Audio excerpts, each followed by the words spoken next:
الحمد لله وحده والصلاة والسلام على من لا نبي بعده أما بعد فأعوذ بالله من الشيطان الرجيم بسم الله الرحمن الرحيم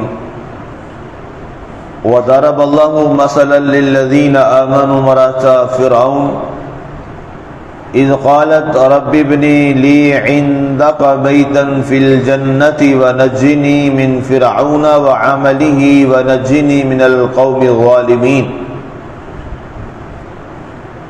اور اللہ نے ایمان والوں کے لیے مثال بیان فرمائی ہے فرعون کی عورت کی، جب اس نے عرض کی اے میرے پروردگار،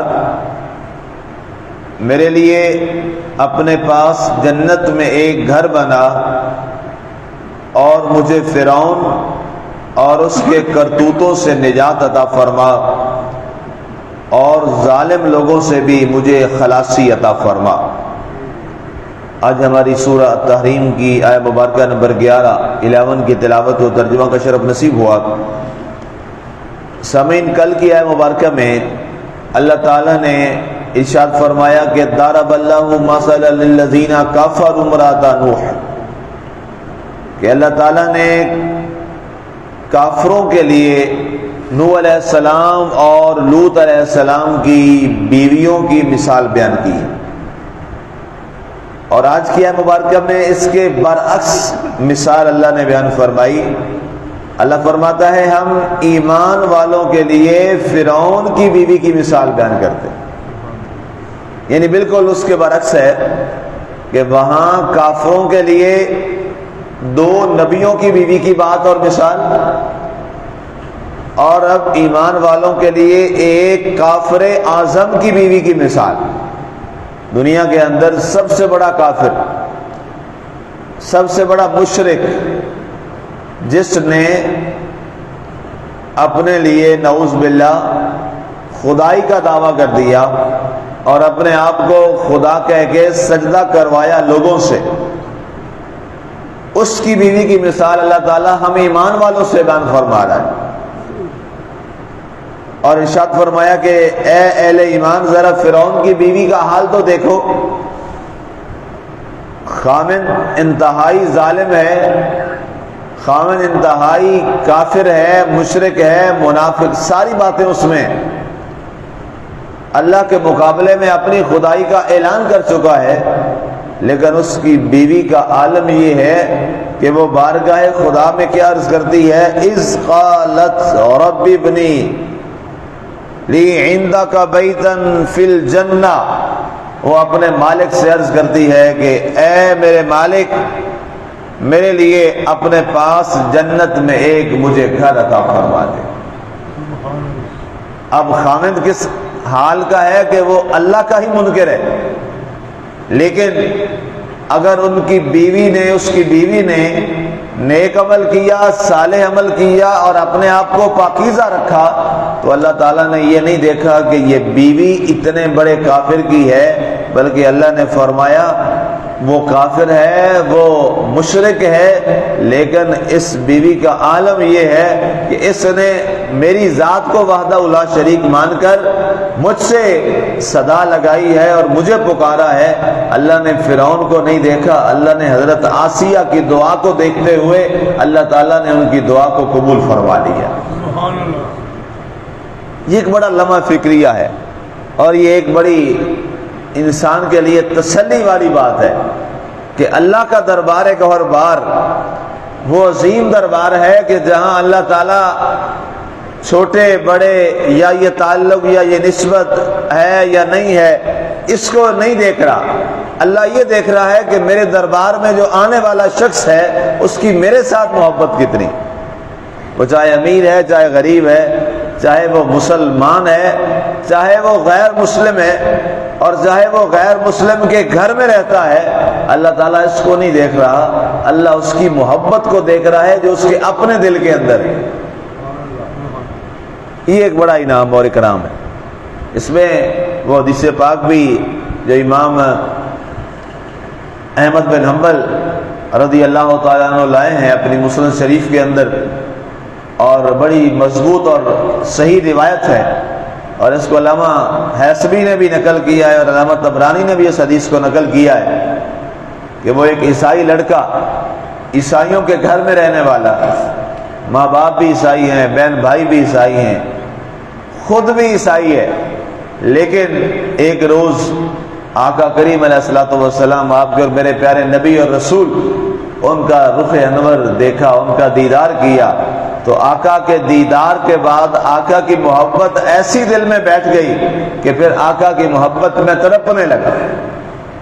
اب ظاہر ہے سارے عیسائی تھے گھر والے، ماں باپ بھی عیسائی تھے، اب اس کا اظہار بھی نہیں کر سکتا تھا کہ جناب مجھے محبت ہو گئی ہے مسلمانوں کے نبی اور رسول سے، اظہار بھی نہیں کر سکتا، اور یہ محبت والی جدائی برداشت بھی نہیں کر پا رہا، تو کیا ہوا؟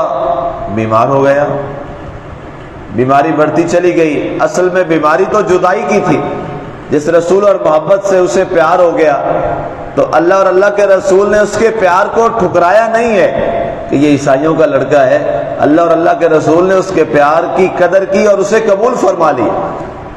اب دن بدن گزر رہے ہیں، بیماری بڑھتی جا رہی ہے، والد بڑا پریشان ہے، ماں باپ پریشان ہے، ہر قسم کا طبیب بلایا گیا، ہر قسم کا علاج کروایا جا رہا ہے، تو تمام طبیبوں نے کہا کہ اس کو مرض تو کوئی نہیں، اس کو کوئی ایسی بیماری تو نہیں، ہم تو ساری دوائیں آزما چکے ہیں، سارے نسخے جواب دے گئے۔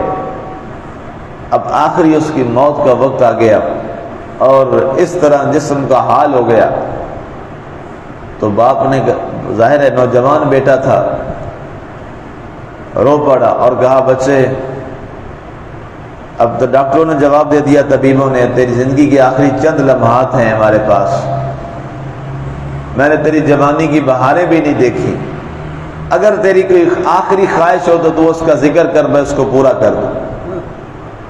اس نے کہا ابا جان آپ رہنے دیں، آپ نہیں پوری کر سکیں گے، پتہ تھا ظاہر ہے عیسائی ہے۔ اس نے کہا نہیں بیٹا آپ بولو، جو بھی آپ کہو گے، دنیا کی جو خواہش کرو گے میں پوری کروں گا۔ ظاہر ہے باپ کے سامنے جوان بیٹا دنیا سے جا رہا ہو تو وہ تو کہے گا میں اپنی جان کی قربانی، جان کو بیچ کے بھی اس کی جو خواہش ہوگی پوری کروں گا۔ اس نے کہا پھر آخری میری خواہش ہے، ایک بار مسلمانوں کے نبی اور رسول محمد عربی کا دیدار کروا دو۔ اللہ اکبر۔ اس نے کہا بیٹا تو نے بات تو بڑی مشکل کر دی ہے، میں تو کچھ اور سوچ رہا تھا کہ تو کیا خواہش کرنے والا ہے، میری تھی کہ شاید تو کوئی بڑی بات کرے گا تو میں اپنا تن بدن بھی بیچ کر تیری خواہش کو پورا کروں گا، لیکن بہرحال تو نے بہت بھاری خواہش کی ہے، تیری خاطر میں یہ کام کرنے کو بھی تیار ہے۔ گیا چلتا چلتا، ادھر سرکار بھی صحابہ میں بیٹھ کے انتظار کر رہے ہیں، انتظار میں بیٹھے۔ ظاہر ہے محبوب اپنے محب سے بے خبر تو نہیں نہ ہوتے، خبر تو ہوتی ہے۔ جب وہ گیا شخص، آپ نے دیکھا، آپ نے اس کو بڑی عزت دی، بڑی تکریم دی اس عیسائی کو۔ فرمایا ہاں جی کیسے آنا ہوا؟ کہا جی میرا بیٹا ہے، ہمیں تو اب پتہ لگا ہے کہ وہ آپ کی محبت میں گرفتار تھا، ہم تو طبیب سے علاج ہی کرواتے رہے، لیکن اب اس کے آخری لمحات، اور اس نے کہا میری آخری خواہش ہے میں آپ کا دیدار کرنا چاہتا ہوں، تو اگر آپ مہربانی کر دیں، میرے بیٹے کی آخری خواہش ہے اس سے ملاقات ہی کر لیں۔ تو سرکار نے فرمایا کیوں نہیں؟ سرکار نے اپنے صحابہ کو ساتھ لیا، فرمایا ہم اس کے پاس خود جا کر اس سے ملاقات کرتے۔ سرکار تشریف لے گئے، وہ جس کو لوگ اٹھاتے تھے بٹھاتے تھے، جو ہی سرکار کو دیکھا تو خود کوشش کر کے اٹھنا چاہا تو اٹھتے ہوئے گر گیا۔ سرکار نے فرمایا اس کو اٹھاؤ، صحابہ گئے، اٹھایا، سرکار سے ملاقات کی تو کہنے لگا حضور ایک دفعہ آپ کا دیدار کیا تھا، میں تو تب سے آپ کا عاشق اور آپ کا غلام بن چکا، لیکن ڈر تھا ماں باپ کا اور اس گھر کا جس گھر میں رہتا ہوں، اب کرم فرمائیں مجھے کلمہ پڑھا کے اپنے دین میں شامل کر۔ سرکار نے کلمہ پڑھایا اور جو ہی کلمہ پڑھا جان آفرین کے پاس چلی، اسی وقت اس کو موت آ گئی، فوت ہو گئی۔ اب جب موت آئی تو باپ نے کہا کہ یہ کلمہ پڑھ چکا ہے، ہم نے سن لیا ہے، آپ اس کو لے جائیے، اب ہمارا تو یہ راہ نہیں ہے۔ آپ لے جائیں، مسلمان ہو گیا ہے، مسلمان لے جائیں، اس کا جو بھی آپ کرتے ہیں کریں۔ تو سرکار نے عذرائے مربت فرمایا کہ آپ بھی آئیں گے؟ نہیں جی بس یہ آپ کا ہے، آپ اس کو لے جائیں، ہمارا مذہب اس کی اجازت نہیں دیتا، نہ ہم آئیں گے۔ سرکار نے غسل کفن کا سارا انتظام کروایا اور سرکار نے اس نوجوان کا جنازہ خود پڑھایا۔ جنازہ جب پڑھایا تو جنازے کے بعد جنازہ اٹھایا گیا تو سرکار وہاں پر اپنی اینڑیاں اٹھا کر آگے انگلیوں کے بل چل رہے ہیں۔ تو صحابہ کرام نے دیکھا کہ یہ منظرنامہ ہم نے پہلے کبھی نہیں دیکھا کہ اینڑیاں سرکار کی اٹھی ہوں جنازے میں اور سرکار انگلیوں کے بل چل رہے ہوں۔ تو صحابہ نے پوچھا یا رسول اللہ صلی اللہ علیہ وسلم آج یہ انداز روانی کیا ہے؟ سمجھ نہیں آیا۔ سرکار نے فرمایا کیا کروں، اللہ نے آسمان سے فرشتے اس کے جنازے میں اتنے بھیجے ہیں کہ تمہارے محمد کو پاؤں رکھنے کی جگہ نہیں مل رہی۔ یہ محبت، پیار،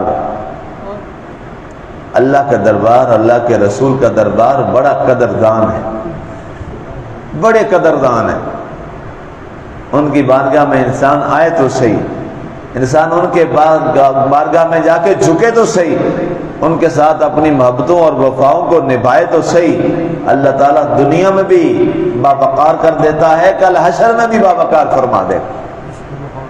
اللہ تعالیٰ نے یہاں پر یہی مثال بیان کی ایمان والوں سے۔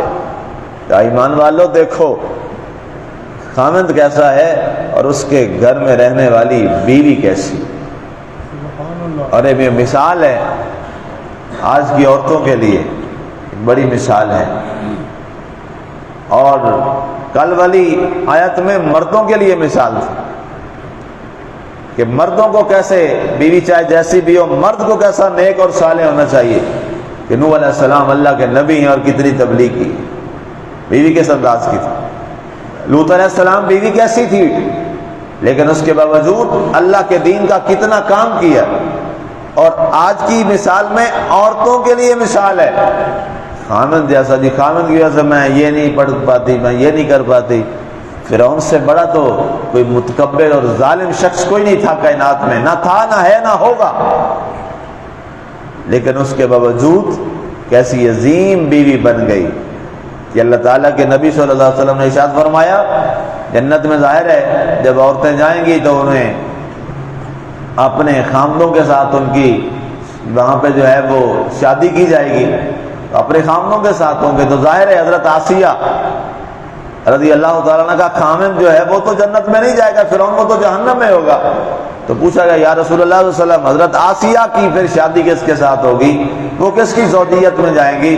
تو سرکار دو عالم صلی اللہ علیہ وسلم نے ارشاد فرمایا آسیہ میری بیوی ہوگی جنت کے اندر۔ کتنا بڑا شرف اور کتنا بڑا اعزاز کہ کہاں وہ فرعون کی بیوی اور کہاں نیک عمل کی وجہ سے تاجدار انبیاء کی زوجیت میں وہ آ جائیں۔ تو فرمایا یہ مثال ہے ایمان والوں کے لیے۔ اس نے رب سے یہ دعا مانگی اے اللہ مجھے جنت میں گھر دے دے، وَنَجِّنِي مِن فِرْعَوْنَ، اور فرعون سے بھی مجھے نجات عطا فرما دے۔ اللہ نے یہ دعا بھی پوری فرما دی۔ وَعَمَلِهِ، اور اس کے برے اعمال جو ہیں وہ اس تک رہیں، مجھ تک نہ آئے۔ اے اللہ اس کے بد کرداریوں سے بھی مجھے بچا لے۔ اور مالک نے حضرت آسیہ کی دعا کو سنا، اس فرعون کی بد کرداریاں اس کی حد تک رہیں، حضرت آسیہ کے دامن کو داغدار نہیں کر سکی اور وہ محفوظ رہیں۔ وَنَجِّنِي مِنَ الْقَوْمِ الظَّالِمِينَ، اور اے اللہ عرض کرتی ہیں بارگاہ خدا میں اے اللہ مجھے ظالم قوم سے نجات عطا فرما دے۔ اللہ تعالیٰ نے آپ کی اس دعا کو بھی قبول فرمایا۔